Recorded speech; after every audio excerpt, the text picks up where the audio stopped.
So what was the final straw? Like, what was the final straw for you to go? Like, I mean, I think we have to bring up the Sean Dillon Kelly incident. Like, I think we have to. I don't know. Have you listened to any of our podcasts? Dude, he doesn't I've even look at watched his I've phone. watched I've watched Richie's. Okay. Yeah. All right. That's a pretty good one. Richie. Yeah, I like Poppy. Richie's. Yeah, Poppy's good. It was good. So, but like, what was the final straw of you? Like, I'm out. Like, I'm like deuces. I'm like, why? I mean, that year was getting built up pretty big. Like, just all the racing, hard racing. Yeah. You know, that incident, whatever. And when were you like, I'm fucking out? I don't know, like that year I had a ton of fun that year. Like the first half of the year, me and Bobby went at it hard.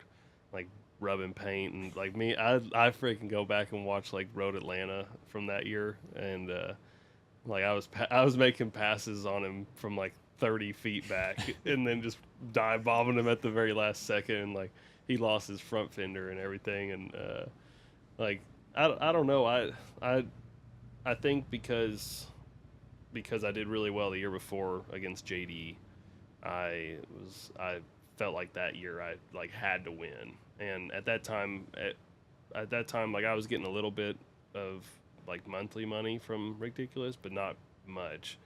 And everything was performance based. And so like I felt like it was like win or nothing.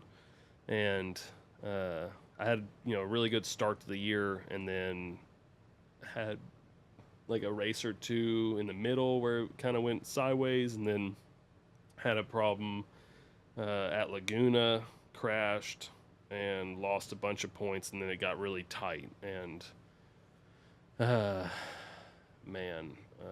then we get to New Jersey and it was really close in the championship between me and Bobby and PJ was starting to come on and Sean, up to that point, had been nowhere, and everybody was, talking him up all the time, and it just kind of frustrated me a little bit. But, and then like that weekend, he was going good, and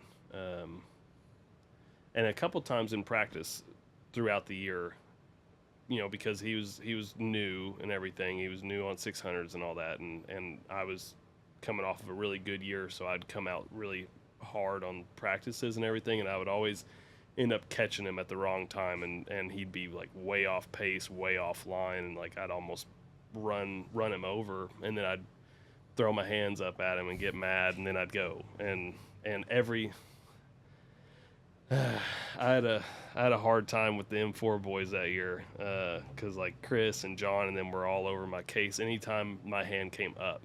And it really was struggling for me because me and Bobby was on the same team, and me and him were like rubbing paint every single race, and like laughing about it afterwards.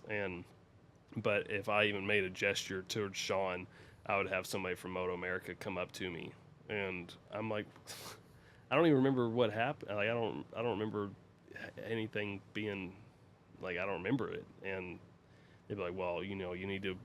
Be careful, watch yourself, and blah blah. And I felt like there was a lot of politics going on that year. And at race 1, New Jersey, I didn't have like the outright pace to lead or to win by myself. And so, but that year, those 2 years on the 600, I was down a little bit on the straight line speed just because of my size and everything, and so anytime somebody came by me on the straightaway, I was passing them back as soon as we went into the corner, no matter what. And me and Sean were getting into it a bunch, and he wasn't giving me any space. He was like leaning on me, and I was not liking it at all. And I'm like, dude, you're on the out, like I'm on the inside of you, I'm passing you. You better stop leaning on me. And so I started like kind of standing him up on the corner exits, and I got chewed out after the race. I ended up crashing out of the lead, and I got chewed out after the race, and they're blah blah. And the next race, at that time that year we were running whatever your best lap was. That's how you qualified for the next race, and I was like 4th or 5th fastest in race 1, so I was starting on the second row. I wasn't getting good starts, so like I had to fight my way back from pretty deep. And the next to last lap, he was in 3rd. I caught up to him, and like I had a lot of momentum and everything. Like I was closing in rapidly on him, and I wasn't going to waste any time passing him. And we get into, I think it's turn 5, that left at New Jersey, and I went up the inside of him, and we come out, and he leaned on me, and my knee caught his handlebar, and he went down, and he was throwing a fit the next lap, and then I come in and get a water bottle thrown at me. And honestly, if it wasn't for Josh Hayes, I would have got off the bike and probably would have never been able to come back to MotoAmerica. And and that weekend I just found out Ridiculous wasn't continuing. I forgot about that part. And we had been kind of talking about stepping up to thousands next year and all that, and so I was kind of riding on that. I hadn't talked to anybody else, and then that weekend had a rough weekend, lost a bunch of points, and then we get to Barber. Road Racing World put out an article pretty much burying me, and I got Doc Championship points, all this stuff, and then I get to Barber and have a meeting with MotoAmerica, and they're hyping me up. Oh, we love how you ride, and we love watching you ride and everything, and blah blah. But if you have to make really close passes, you're gonna have to settle. Like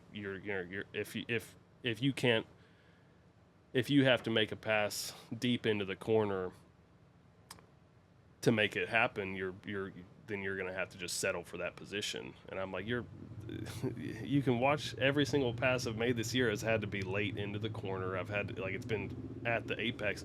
The only person that I've ever had any complaints from is this one freaking 16-year-old kid and his entire freaking mafia of people behind him that keep griping at me, that are they're a big part of the series. And I'm like, there's like, I understand that I'm a common denominator in this, but there's also that aspect. And so anyways, they pretty much told me, like, if I make any passes like that, I was gonna be done.